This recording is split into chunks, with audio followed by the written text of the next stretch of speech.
Hello, आप लोग कैसे हैं? आई होप आप लोग सभी लोग बढ़िया होंगे और बढ़िया ही हों। मैं सुशील शर्मा आपका स्वागत करता हूं एसएसयू एकेडमी पर। हम आपको EMRS की जो अलग अलग वैकेंसी आई हैं जैसे TGT, PGT, hostel warden etcetera, तो इस पर आधारित जो आपका जर्नल पेपर है उसमें जो रीजनिंग के पोर्शन में ही आपका मैथ है। आप ये ना समझें, अगर आपने सिलेबस देखा ही होगा तो उसमें क्या है, कुछ मैथ के भी टॉपिक हैं, तो हम उसी को आधार बनाते हुए आपको क्वेश्चन करवाएंगे। आप ये याद रखें क्योंकि EMRS का जो एग्जाम होगा वो NBS, KBS, DSSD के आधार पर ही एग्जाम होगा। जिस प्रकार इनका लेवल रहता है एग्जाम का, वैसे ही इसका लेवल रहेगा। तो जो ये मैंने क्वेश्चन लिखे हुए हैं, ये कोई क्वेश्चन DSSD का आया हुआ है, कोई KBS का है और कोई NBS का है। ठीक, तो हम इन क्वेश्चनों को टारगेट बनाते हुए अपनी तैयारी को बेहतर करेंगे। देखते हैं पहला क्वेश्चन। कौन सी संख्या है 11 से विभाज्य है? तो ये हमें देखना है कि कौन सी संख्या 11 से विभाज्य है। तो अलग अलग नंबर होते हैं, वो अलग अलग नंबरों से डिवाइड होते हैं। इसके लिए मैंने पहले ही एक वीडियो बना रखा है और उसका लिंक मैं आपको नीचे दे दूंगा। आई होप वहां से देख लेंगे। हम यहाँ पर ज्यादा डिले न करते हुए सीधा टॉपिक पर बात करेंगे। तो 11 से डिवाइड होने के लिए आपको ये याद रखना पड़ेगा कि जो भी नंबर होगा उसके जो सम संख्या वाले सम स्थान वाले जो नंबर होंगे वो और विषम स्थान वाले जो नंबर होंगे वो, उन सभी को जोड़ के अगर हम उनका अंतर निकाल देते हैं और अंतर अगर 0 या 11 का मल्टीपल आता है तो वो 11 से डिवाइड होता है, अदरवाइज नहीं होता है। जैसे क्या है, यहाँ पर क्या लिखा है, 1316 लिखा है। क्या लिखा है, 1316 लिखा है। अगर हम यहाँ पर बात करें तो इसे जोड़ेंगे तो ये हो गया 2 और 6 3 9 हो गया। इसका अगर हम अंतर भी करेंगे तो 7 आएगा। ये डिवाइड नहीं होगा 11 से। चेक करते हैं 1452 को, 1452 इसका हमने क्या किया, ये हो गया 6 और इसका इसमें किया तो ये हो गया 6, इसका अंतर किया तो ये हो गया 0। इसका मतलब ये है 1452 जो नंबर दे रखा है वो आपका 11 से डिवाइड होगा। ठीक, तो इसका मतलब ये आंसर हमारा हो जाएगा। अब क्या कह रहे हैं, 100 और 500 के बीच कितनी संख्याएं 4, 5, 6 से से विभाज्य हैं। यानी ऐसा नंबर 100 और 500 के बीच संख्या निकालनी, कितनी ये डिवाइड हो जाएगी। तो क्या करना होता है, 4, 5 और 6 का सबसे पहले आप एलसीएम निकालेंगे क्योंकि ये नंबर से कितना डिवाइड होगा तो वो पता चलेगा। तो यहाँ से 2 से डिवाइड किया, ये हो गया 5 और ये हो गया 3 और यहाँ से वो, हाँ ठीक है। अब यहाँ से क्या हुआ, 2 से किया तो 2, 5 और 3, ये 3 पंजे 15 और 15 चौक 60। इसका मतलब इसका एलसीएम कितना आ जाएगा, 60 आ जाएगा। जब इसका एलसीएम आ गया 60, अब यहाँ से देखो हमारा पहला नंबर कितना है 100 और लास्ट का नंबर कितना है 500। तो यहाँ पर अगर हम, क्योंकि हमें 60 को टारगेट बनाते हुए करना है, तो देखो 60 से ज्यादा वाला नंबर 100 से ज्यादा नंबर आएगा 120, 60 का गुणज। और यहाँ पर आएगा कितना, 6 चौक 24 8 48 यानी 480 आएगा। ठीक है, यानी 60 का 100 से ज्यादा और 500 से कम का मल्टीपल अगर हम ले लेंगे तो ये आएगा 120 और यहाँ पर आएगा 480। अब क्या करना है, इन दोनों का पहले निकाल दो अंतर। अंतर कितना आएगा, 0, 6 और 3। और जितना यहाँ पर एलसीएम आया है उससे कर दो डिवाइड। कितनी बार चला जाएगा, 6 बार। और एक नंबर यहाँ से जोड़ दो। एक नंबर ऑलरेडी जोड़ना होता है, ये ध्यान रखना, एक नंबर जोड़ना होता है। तो ये कितना हो जाएगा, 7। इसका मतलब ये है कि 100 और 500 के बीच मात्र 7 संख्याएं होंगी जो 4, 5, 6 से डिवाइड हो रही होंगी।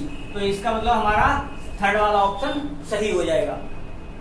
कौन सी संख्या है 22 से विभाज्य है? अब देखो 22 से विभाज्य होने का मतलब क्या है, अभी मैंने 11 का बताया था, वैसे ही 22 का निकलेगा। अंतर क्या आएगा, 11 इंटू 2 हो जाएगा 22 के लिए। इसका मतलब 2 से भी वो डिवाइड होना चाहिए और 11 से भी वो नंबर डिवाइड होना चाहिए। तो हम पहले 2 से, जो 2 से जो डिवाइड किया जाता है उसका इकाई का अंक 2 से डिवाइड होना चाहिए, यानी सम संख्या होनी चाहिए। तो यहाँ पर देखो 6 है, 5 है, 0 है और 2 है। इसका मतलब ये नंबर तो हो ही नहीं सकता क्योंकि यहाँ पर 5 नंबर है। ठीक, अब यहाँ पर बात करते हैं 6 के लिए। तो यहाँ पर क्या करेंगे, हम पहले 11 का मल्टीपल लिखेंगे, या तो 0 हो जाए या तो मल्टीपल निकले जाके। तो यहाँ पर देखो 3 और 9 12 हो जाएगा और 9 6 15 हो जाएगा, ये नहीं होगा, यानी ये भी नंबर कैंसिल हो गया। यहाँ पर बात करते हैं, ये 7 4 11 हो गया। ठीक, और हाँ 7 4 11 माइनस 0, ये भी, ये कितना हो गया, 11 माइनस 0 हो गया, यानी 11 आया है। ठीक, यानी ये 11 आ गया। फिर भी इसे चेक कर लेते हैं, ये कितना हो गया, ये हो गया 7 5 12 और ये हो जाएगा 7 2 9, ये नहीं। इसका मतलब ये देखो 11 आया है, तो इसका मतलब ये वाला नंबर हमारा सही हो जाएगा। कौन सा, 4070। ठीक, अब क्या कह रहे हैं, दो संख्याओं के बीच का अंतर 1365 है। बड़ी संख्या को छोटी संख्या से विभाजित करने पर भागफल 6 और शेषफल 15 प्राप्त होता है। छोटी संख्या ज्ञात करनी है, तो यहाँ से कैसे करेंगे, तो देखो मान लेते हैं कि छोटी संख्या है हमारी, वो x है। छोटी संख्या छोटी, इसे x मान लेते हैं और बड़ी वाली को मान लेते हैं हम y। देखना, अब उन्होंने क्या कहा है, अंतर है तो हमेशा बड़ी में से छोटा घटाते हैं, यानी y माइनस x का जो मान दे रखा है वो दे रखा है आपका 1365। ठीक, और बड़ी संख्या को छोटी संख्या से डिवाइड किया जा रहा है, तो बड़ी संख्या को छोटी संख्या से डिवाइड किया जा रहा है, तो कितना, जो भागफल 6 आ रहा है और शेषफल आ रहा है कितना, शेषफल आ रहा है 15। तो यहाँ से इसका मतलब क्या होगा, यहाँ से y का जो मान दे रखा है वो दे रखा है आपको 6x प्लस का 15। कितना दे रखा है, 6x प्लस का 15 दे रखा है। यहाँ से डिवाइड कर दो, वो सॉरी यहाँ से इसे कर दो, तो यहाँ से अगर रखेंगे तो ये कितना हो जाएगा, 5x प्लस 15 बराबर हो जाएगा 1365। ठीक, 15 इधर ट्रांसफर कर देंगे तो 5x का जो मान आ जाएगा वो आ जाएगा आपका 1350। और यहाँ से 5 से डिवाइड किया, 5 दूनी 10, 5 सत्ते 35 और 0। इसका मतलब छोटी संख्या कितनी आ गई, 270 आ गई। तो ये हो गया आपका ये आंसर। अब क्या कह रहे हैं, किसी संख्या को 7 से विभाजित करने पर शेषफल 3 शेष बचता है। हाँ, 7 से डिवाइड करने पर शेषफल कितना बच रहा है, 3। इस संख्या के वर्ग को 7 से डिवाइड किया जाए तो शेषफल कितना बचेगा। तो देखो ये कह रहे हैं, अब पहले हम निकालते हैं संख्या की, कौन सी संख्या है जो 7 से डिवाइड करने पर 3 शेषफल दे रही है। तो यहाँ से क्या किया, तो देखो 7 यहाँ पर 1 मान लेंगे, यहाँ शेषफल 3, तो 7 1 7 प्लस 3 यानी 10। टोटल नंबर कितना हो गया, 10, यानी जो संख्या है वो 10 है। अब 10 का किया वर्ग, तो 10 का वर्ग, क्योंकि वर्ग करने पर तो 10 का वर्ग हो गया 100 और 7 से ही डिवाइड करवा रहे हैं, तो कितना हो जाएगा, 7 1 7 और 30 बच गया, 7 चौक 28, रिमाइंडर बच जाएगा 2। कितना आ जाएगा, 2, यानी शेषफल यहाँ पर कितना बच जाएगा, 2, यानी आंसर कौन सा हो जाएगा, थर्ड वाला। वह न्यूनतम संख्या ज्ञात कीजिए जिसे 69,462 में जोड़ने पर प्राप्त संख्या परिणामी संख्या से कितना 6 से पूर्णतः विभाजित हो जाए। तो सबसे अच्छा तरीका क्या है, 6 से इसमें डिवाइड कर दो। अभी देखना मैं डायरेक्ट करूंगा, 6 से डिवाइड किया यहाँ पर, यानी क्या है 69,462, इसमें 6 से डिवाइड करना है। तो देखो इसे काटेंगे तो यहाँ पर आएगा 6 1 6, 1 बच गया, 6 3 18 और 2 बच गया, 6 चौक 24। ठीक, 6 क्या 6 1 6, 1 बच गया, हाँ 6 3 18, 1 बच गया और यहाँ पर हो गया 6 दूनी 12, सॉरी 6 3 18, 1 बचा है तो 12 और ये हो गया 6 दूनी 12, 2 बच गया 26 हो गया, 6 चौक 24 और 2 बच गया, यहाँ 22 हो गया और 6 3 18।